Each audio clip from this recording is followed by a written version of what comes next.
Hi everybody. നീറ്റിൽ നമ്മൾ മോൾ കോൺസെപ്റ്റിൽ ഏറ്റവും ആദ്യം കാണുന്നത് ലോസ് ഓഫ് കെമിക്കൽ കോമ്പിനേഷൻസ് ആണ്. Law of conservation of mass പറയുന്നു total mass before the reaction is equal to total mass after the reaction. ഇതാണ് balancing of chemical റിയാക്ഷനിലേക്ക് നമുക്ക് നയിച്ചത്. Because total number of atoms മാറാൻ പാടില്ല. ലെഫ്റ്റ് സൈഡിൽ reactant സൈഡിലുള്ള ടോട്ടൽ നമ്പർ ഓഫ് ആറ്റംസ് തന്നെ ആയിരിക്കണം പ്രോഡക്റ്റ് സൈഡിൽ ഉണ്ടാവേണ്ടത്. And law of definite proportion പറയുന്നത് നിങ്ങളൊരു കോമ്പൗണ്ട് എടുത്താൽ, ഫോർ എക്സാമ്പിൾ നിങ്ങൾ H2O എന്നുള്ള കോമ്പൗണ്ട് എടുക്കുക, അത് ഏത് സോഴ്സിൽ നിന്ന് എടുത്തു കഴിഞ്ഞാലും അതിൽ 2 ഹൈഡ്രജനും 1 ഓക്സിജനും ഉണ്ടാവും. മാസ് കണക്കുകയാണെങ്കിലോ 2 ഗ്രാം ഹൈഡ്രജനും ഓക്സിജന്റെ മാസ് 16 ഗ്രാം ഓക്സിജനും പ്രസന്റ് ആയിരിക്കും. And this is fixed. അപ്പൊ ഇറസ്പെക്റ്റീവ് ഓഫ് ദി സോഴ്സ് നമുക്ക് എപ്പോഴും ഒരു കോമ്പൗണ്ടിലുള്ള എലിമെന്റ്സിന്റെ മാസ് റേഷ്യോ ഫിക്സ്ഡ് ആയിരിക്കും. ലോ ഓഫ് മൾട്ടിപ്പിൾ പ്രൊപ്പോർഷൻ പറയുന്നത് എന്താ? നമ്മുടെ കയ്യില് 2 ഡിഫറെന്റ് ആയിരിക്കുന്ന ആറ്റംസ് ഉണ്ടെന്ന് വിചാരിക്കുക, എലിമെന്റ്സ് ഉണ്ടെന്ന് വിചാരിക്കുക. ഈ എലിമെന്റ്സ് നമുക്ക് വ്യത്യസ്തമായിരിക്കുന്ന കോമ്പൗണ്ടുകളെ തന്നാൽ അവരുടെ ഡിഫറെന്റ് മാസസിന്റെ റേഷ്യോ സിമ്പിൾ ആണ്. ഫോർ എക്സാമ്പിൾ ഇവിടെ കാർബൺ സെയിം ആണ്, ഓക്സിജൻ ആണ് ഡിഫറെന്റ്, ഓക്സിജന്റെ റേഷ്യോ വളരെ സിമ്പിൾ റേഷ്യോയിലുള്ളത്. അങ്ങനെ സംഭവിക്കണമെങ്കിൽ 2 എലിമെന്റ്സും 2 കോമ്പൗണ്ട്സും ഉണ്ടാവണം. 2 എലിമെന്റ്സും 2 ഡിഫറെന്റ് കോമ്പൗണ്ട്സും തന്നു കഴിഞ്ഞാൽ അത് ലോ ഓഫ് മൾട്ടിപ്പിൾ പ്രൊപ്പോർഷനെ ആയിരിക്കും സൂചിപ്പിക്കുക. Gay Lussac's law of gaseous volume as the name suggest, ഒരു ഗാഷ്യസ് റിയാക്ഷൻ എടുത്തു കഴിഞ്ഞാൽ വോള്യൂംസ് എല്ലാം സിമ്പിൾ റേഷ്യോയിലായിരിക്കും ഉണ്ടാവുക. Volumes of reactants and product simple ratio ആണ്. അവഗാഡ്രോ ലോ സൂചിപ്പിക്കുന്നത് volume is directly proportional to number of particles. നിങ്ങളുടെ കയ്യിൽ കൂടുതൽ അളവുണ്ടെങ്കിൽ അത്രയും വോള്യൂം ഉണ്ടാവും at a given temperature and pressure. അത് മോൾ കോൺസെപ്റ്റിൽ ഡീറ്റെയിൽ ആയിട്ട് നമ്മൾ കാണുന്നുണ്ട്. സോ ഇതിന്റെ അടിസ്ഥാനത്തിൽ ഒരു ക്വസ്റ്റ്യൻ നോക്കിയേ. Among the following pairs of compound the one that illustrate law of multiple proportion. 2 എലിമെന്റ്സും 2 കോമ്പൗണ്ട്സും ഉണ്ടാകുമ്പോഴാണ് law of multiple proportion possible ആവുക. നമുക്ക് ഇവിടെ മൊത്തത്തിൽ 3 എലിമെന്റ്സ് ഉണ്ട്.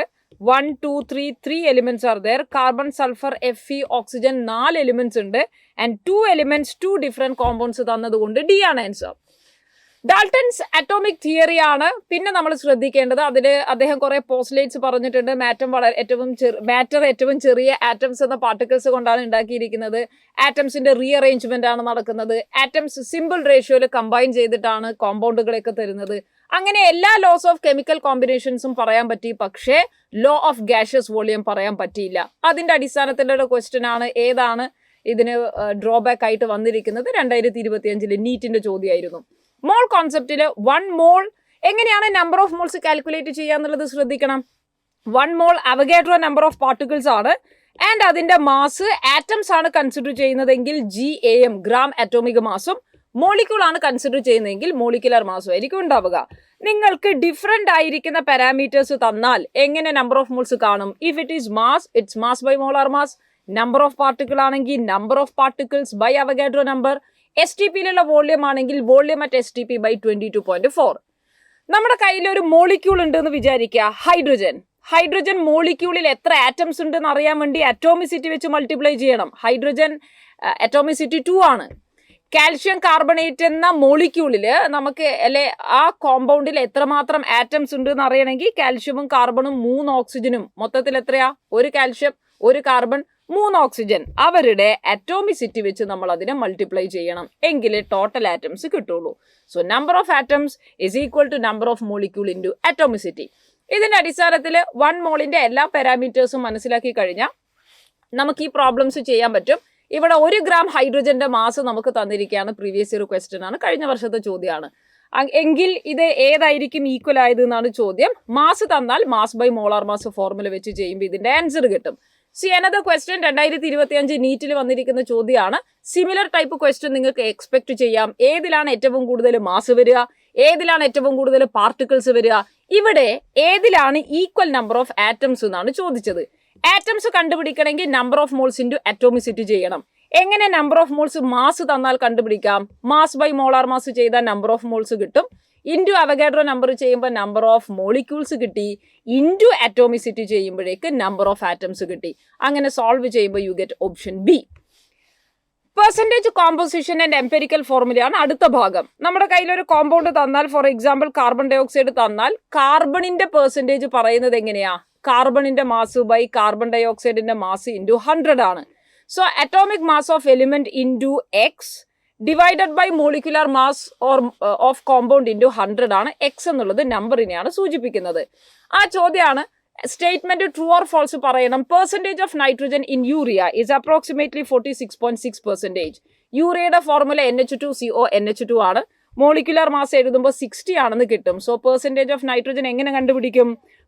യൂറിയ എന്ന മോളിക്യൂളിൽ 2 നൈട്രജൻ ഉണ്ട്.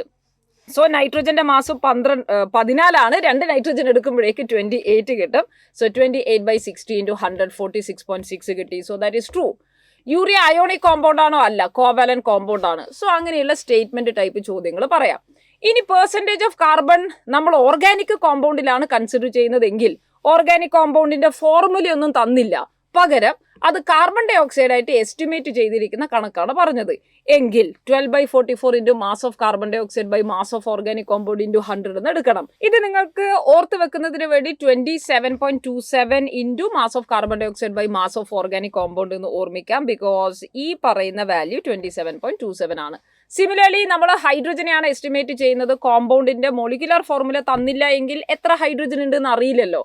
അപ്പോൾ H2O ആയിട്ട് ഹൈഡ്രജൻ ആണ് നമ്മൾ എസ്റ്റിമേറ്റ് ചെയ്യുന്നതെങ്കിൽ it is 2/18 into mass of H2O by mass of organic compound into 100 എന്ന ഫോർമുല യൂസ് ചെയ്യുക. കഴിഞ്ഞ വർഷത്തെ ചോദ്യം, പ്രീവിയസ് ഇയേഴ്സ് ക്വസ്റ്റ്യൻ നമുക്ക് നോക്കാം. On complete combustion 0.3 gram of an organic compound gave 0.2 gram of carbon dioxide ആണ്. So carbon dioxide ആയിട്ട് estimate ചെയ്തപ്പോൾ പെർസെൻറ്റേജ് കാണാൻ ആ ഇക്വേഷൻ അപ്ലൈ ചെയ്യാം. ഹൈഡ്രജൻ്റെതും കണ്ടാൽ നമുക്ക് ഓപ്ഷൻ ബി കിട്ടും. എംപെരിക്കൽ ഫോർമുല പെർസെൻറ്റേജ് കോമ്പോസിഷൻ തന്ന് കണ്ടുപിടിക്കാൻ ചോദിച്ചാൽ പെർസെൻറ്റേജ് കോമ്പോസിഷൻ ഓഫ് എലിമെന്റ്സ് നമ്മൾ എഴുതണം. അറ്റോമിക് മാസ് വെച്ച് ഓരോ എലിമെന്റിനെയും ഡിവൈഡ് ചെയ്യുക, എന്നിട്ട് സിമ്പിൾ റേഷ്യോ കാണുക. അതാണ് എംപെരിക്കൽ ഫോർമുല. സിംപ്ലസ്റ്റ് റേഷ്യോ കാണാൻ ഏറ്റവും ചെറിയ നമ്പർ വെച്ച് എല്ലാത്തിനെയും ഡിവൈഡ് ചെയ്താൽ മതിയാവും. See a question here. ഇവിടെ നിങ്ങൾക്ക് കാർബണിന്റെയും ഹൈഡ്രജന്റെയും പെർസെൻറ്റേജ് വാല്യൂസ് തന്നിട്ട് എംപെരിക്കൽ ഫോർമുല ചോദിച്ചു. അപ്പം നമ്മൾ അതിന്റെ അറ്റോമിക് നമ്പർ വെച്ച് ഡിവൈഡ് ചെയ്യുക. സിംപ്ലസ്റ്റ് റേഷ്യോ കണ്ട് 1:3 എന്ന ഓപ്ഷനിൽ നിങ്ങൾക്ക് CH3 കിട്ടും.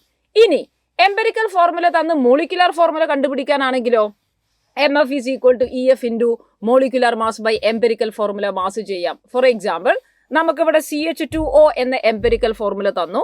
അതിന്റെ മോളിക്കുലർ മാസ് 120 തന്നിട്ട് നിങ്ങളോട് എന്താണ് മോളിക്കുലർ ഫോർമുല എന്ന് ചോദിച്ചു. ഒന്ന്, നിങ്ങൾക്ക് ഓരോന്നിന്റെയും മോളിക്കുലർ ഫോർമുല 120 വരുന്നുണ്ടോ എന്ന് ചെക്ക് ചെയ്യാം. അതല്ലെങ്കിൽ CH2O into molecular mass by empirical formula mass ചെയ്യുക. അത് CH2Oയുടെ മാസ് ആണ്. അത് ചെയ്ത് മൾട്ടിപ്ലൈ ചെയ്യുമ്പോൾ മോളിക്കുലർ ഫോർമുല നമുക്ക് കിട്ടും. ഇനി ഒരു ബാലൻസ്ഡ് ഇക്വേഷൻ നിങ്ങൾക്ക് തന്ന് ഒരാളുടെ ഡാറ്റ തന്ന് മറ്റൊരാളുടെ കാര്യം ചോദിക്കുന്നു. ഇതുവരെ നമ്മൾ പറഞ്ഞിരിക്കുന്നത് ഇപ്പൊ സോഡിയത്തിന്റെ ഡാറ്റ തന്ന് സോഡിയത്തിന്റെ കാര്യം തന്നെ ചോദിക്കും. കാർബണിന്റെ ഡാറ്റ തന്ന് കാർബണിന്റെ നമ്പർ ഓഫ് മോൾസ് ചോദിക്കുന്നു. പക്ഷെ ഇവിടെ എയുടെ ഡാറ്റ തന്നിട്ട് സി എത്രയാണെന്ന് ചോദിക്കുന്നു. Then you need the relation, you need A balanced equation. So ഒരു ബാലൻസ്ഡ് ഇക്വേഷനെ നിങ്ങൾ ഡിഫൈൻ ചെയ്യാൻ പഠിക്കുക. അതിൽ എഴുതിയിരിക്കുന്ന സ്റ്റോഷിയോമെട്രിക് കോഎഫിഷ്യൻസ് അതിന്റെ നമ്പർ ഓഫ് മോൾസ് ആണെന്നുള്ള ബോധം ഉണ്ടാവുക. ആൻഡ് ഒരാളെ തന്നാൽ മറ്റൊരാളെ നമുക്ക് പറയാം. ഫോർ എക്സാമ്പിൾ, ഇവിടെ 2 മോൾസ് എയും 3 മോൾസ് ബിയും ചേർന്നാണ് 2 മോൾസ് സിയും 1 മോൾ ഡിയും കിട്ടുന്നത്. അപ്പൊ ചോദ്യം ഇതാണ്, 3 മോൾ എ ഉണ്ടെങ്കിൽ എത്രയായിരിക്കും പ്രോഡക്റ്റ്? സോ നമ്മൾ ആലോചിക്കണം, 1 മോൾ എ നമുക്കപ്പോൾ 1 മോൾ സി തരും, 3 മോൾ എ 3 മോൾ സി തരും. ഇനി ഡി ആണെങ്കിലോ, എയുടെ പകുതിയാണ് ഡി ഉണ്ടാവുക. സോ 3 മോൾ എ ആണെങ്കിൽ അതിന്റെ പകുതി ഉണ്ടാവും. സോ ഒരു ബാലൻസ്ഡ് ഇക്വേഷന് നമുക്കത് ചെയ്യാം. പ്രീവിയസ് നീറ്റിന്റെ ചോദ്യം ഇതാണ്, അമോണിയ ഉണ്ടാക്കുന്ന പ്രോസസ്സിൽ 20 മോൾ അമോണിയ കിട്ടാൻ എത്ര ഹൈഡ്രജന് വേണം? You balance the equation and see the relation. You get option C. Another question നിങ്ങൾ ശ്രദ്ധിക്കുക. ഇവിടെ കാൽഷ്യം കാർബണേറ്റിനെ നമ്മൾ ഹീറ്റ് ചെയ്ത് ബ്രേക്ക് ചെയ്യാണ്. എന്നിട്ട് calcium carbonate 20 gram 20% pure lime stone ആണെന്ന് പറഞ്ഞിരിക്കുന്നു.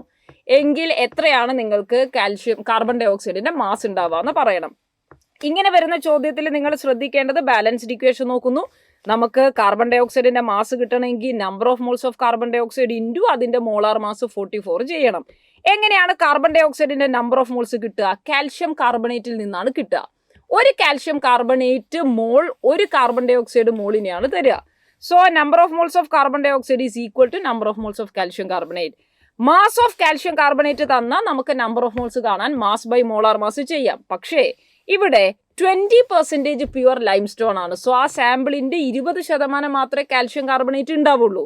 അതുകൊണ്ട് തന്നെ തന്നിരിക്കുന്നതിന്റെ 20% നമുക്ക് കിട്ടുന്നത് എന്നുള്ളത് മനസ്സിലാക്കുക. നമ്മുടെ കയ്യിലുള്ള 20 ഗ്രാമിന്റെ 20% ശരിക്കുള്ള കാൽഷ്യം കാർബണേറ്റ്. അതുകൊണ്ട് ഇൻറ്റു 20% നമ്മൾ ചെയ്താലേ number of moles of calcium carbonate കിട്ടുള്ളൂ. ആൻഡ് ഡയറക്റ്റ് നമുക്ക് സോൾവ് ചെയ്യാം. 1.76 എന്ന് കിട്ടും, which is A previous year question. ഇനി ശ്രദ്ധിക്കേണ്ടത്, ഒരാളുടെ ഡാറ്റ തന്നിട്ട് നമ്മൾ മറ്റൊരാളുടെ കാര്യം പറഞ്ഞു. 2 പേരുടെ ഡാറ്റ തന്നെങ്കിലോ 2 റിയാക്ടൻസിന് തന്നു കഴിഞ്ഞാൽ നമ്മൾ എന്ത് ചെയ്യും? അവിടെ ലിമിറ്റിംഗ് റിയേജന്റ് കണ്ടുപിടിക്കണം. For example, carbon plus oxygen giving carbon dioxide. 12 gram കാർബണും 32 ഗ്രാം ഓക്സിജനും കൂടിയാണ് 44 ഗ്രാം കാർബൺ ഡൈ ഓക്സൈഡ് തന്നത്. ഇനിയാണ് ക്വസ്റ്റ്യൻ. 12 ഗ്രാം കാർബണും 16 ഗ്രാം ഓക്സിജനും ആണെങ്കിൽ എത്ര കാർബൺ ഡൈ ഓക്സൈഡ് കിട്ടും? അപ്പൊ 2 പേരുടെ ഡാറ്റ തന്നാലും ഒരാളെ വെച്ചല്ലേ നമ്മൾ പറയേണ്ടത്. അയാളെ ചൂസ് ചെയ്യണമെങ്കിൽ ആരാണോ ഏറ്റവും കുറവുള്ളത്, ആരാണോ ആദ്യം കൺസ്യൂം ചെയ്ത് തീരുന്നത്, ആരാണോ ലിമിറ്റിംഗ് റിയേജന്റ്, അവരെ വെച്ച് പറയണം. ലിമിറ്റിംഗ് റിയേജന്റ് നമുക്ക് മനസ്സിലായി. ഇവിടെ 1 കാർബണിന് 1 ഓക്സിജൻ ആണ് വേണ്ടത്, വിച്ച് മീൻസ് 12 ഗ്രാം കാർബണിന് 32 ഗ്രാം ഓക്സിജൻ ആണ് വേണ്ടത്. പക്ഷെ 12 ഗ്രാം കാർബണിന് 32 ഗ്രാം ഓക്സിജൻ ചോദ്യത്തിൽ തന്നില്ല. ഓക്സിജൻ കുറവാണ്, ഓക്സിജൻ ലിമിറ്റിംഗ് റിയേജന്റ് ആണെന്ന് മനസ്സിലാക്കി. 16 ഗ്രാം ഓക്സിജൻ ഹാഫ് മോൾ ആയതുകൊണ്ട് കാർബൺ ഡൈ ഓക്സൈഡ് ഓക്സിജന് കറസ്പോണ്ടിങ് ആയിരിക്കുന്ന ആൻസർ ആയിരിക്കും വരുന്നത്. ഇവിടെ 2p plus Q giving R എന്ന് പറയുന്ന ഒരു ഇക്വേഷൻ ആണ് നമ്മൾ കൺസിഡർ ചെയ്തത്. 8 മോൾ പിയും 5 മോൾ ക്യൂവും എടുത്താൽ പ്രോഡക്റ്റ് പറയണം. ഒരു കാര്യം മനസ്സിലാക്കേണ്ടത്, എത്രയാണോ പി അതിന്റെ പകുതി ക്യൂ മതി. അപ്പൊ 8 മോള് പി എടുത്തെങ്കിൽ അതിന്റെ പകുതി ആയിരിക്കുന്ന 4 മോള് ക്യൂ മതിയായിരുന്നു. പക്ഷെ ക്വസ്റ്റ്യനിൽ 5 മോള് തന്നു, ക്യൂ അധികമാണ്, അഥവാ പി കുറവാണ്. കുറവുള്ള ആളാണ് ലിമിറ്റിംഗ് റിയേജന്റ്. അപ്പൊ പി എത്രയാണോ അതിന് പകുതിയായിട്ടാണ് 6 കിട്ടുക. 8 മോൾ പി ഉണ്ടെങ്കിൽ 4 മോൾ പ്രോഡക്റ്റ് കിട്ടുന്നു എന്ന് നമുക്ക് ആൻസർ പറയാം. ഇവിടെ ലിമിറ്റിംഗ് റിയേജന്റ് ഐഡന്റിഫൈ ചെയ്യുന്നതിൽ ആർക്കെങ്കിലും ബുദ്ധിമുട്ടുണ്ടെങ്കിൽ നമുക്കൊരു ട്രിക്ക് അപ്ലൈ ചെയ്യാം. ക്വസ്റ്റ്യനിൽ തന്നിരിക്കുന്ന ഡാറ്റ ഡിവൈഡഡ് ബൈ ബാലൻസ്ഡ് ഇക്വേഷനിലുള്ള ഡാറ്റ നിങ്ങൾ കൊടുക്കുക. അതിലേതാണോ ചെറിയ വാല്യൂ അതായിരിക്കും limiting reagent. This is an easy method. എന്ന് പറഞ്ഞാൽ നമ്പർ ഓഫ് മോൾസ് ആണ് തന്നിരിക്കുന്നതെങ്കിൽ ബാലൻസ്ഡ് ഇക്വേഷനിൽ വരുന്ന നമ്പർ ഓഫ് മോൾസ് വെച്ച് ഡിവൈഡ് ചെയ്യുക. മാസ് ആണ് ചോദ്യത്തിൽ തന്നിരിക്കുന്നത് എങ്കിൽ ബാലൻസ്ഡ് ഇക്വേഷനിൽ വരുന്ന മാസ് വെച്ച് ഡിവൈഡ് ചെയ്യുക. എന്താണോ ചെറുത് അതിനനുസരിച്ച് ലിമിറ്റിംഗ് റിയേജന്റ് കണ്ടുപിടിക്കാം. ഇവിടെ തന്നിരിക്കുന്ന ചോദ്യം ഒരു ബാലൻസ്ഡ് ഇക്വേഷൻ നിങ്ങൾക്ക് കാണാം. തന്നിരിക്കുന്ന ഡാറ്റാസ് ഞാൻ എഴുതുകയാണ്. 15 mole A, 26 mole B and 30.5 mole C. Identify limiting reagent. So തന്നിരിക്കുന്ന ഡാറ്റ ബാലൻസ്ഡ് ഇക്വേഷനിൽ വരുന്ന ഡാറ്റ വെച്ച് ഡിവൈഡ് ചെയ്യണം. മോൾസ് തന്നതുകൊണ്ട് ബാലൻസ്ഡ് ഇക്വേഷനിലുള്ള മോൾസ് വെച്ച് ഡിവൈഡ് ചെയ്താൽ മതി. എ ആണ്, എയുടെ കേസിൽ 7 ആണ്, ബിയിൽ ബാലൻസ്ഡ് ഇക്വേഷനിൽ 13 ആണ്, സിയുടെ കേസിൽ 15 ആണ്. ഇത് വെച്ച് ഡിവൈഡ് ചെയ്യുമ്പോൾ ഏറ്റവും ചെറുത് ഏതാണോ അതാണ് limiting reagent. So this is A easy trick. See the question here. When 22.4 liters of hydrogen is mixed with 11.2 liters of chlorine, each at STP, the moles of HCl formed is equal to. Balanced equation നമുക്ക് എഴുതാം. അത് balancing ആണെന്ന് ഉറപ്പ് വരുത്തിയിട്ട് problems ചെയ്യാൻ പാടുള്ളൂ. നമുക്ക് 1 മോൾ chlorine 1 മോൾ hydrogen ആണ് ആവശ്യമുള്ളത്.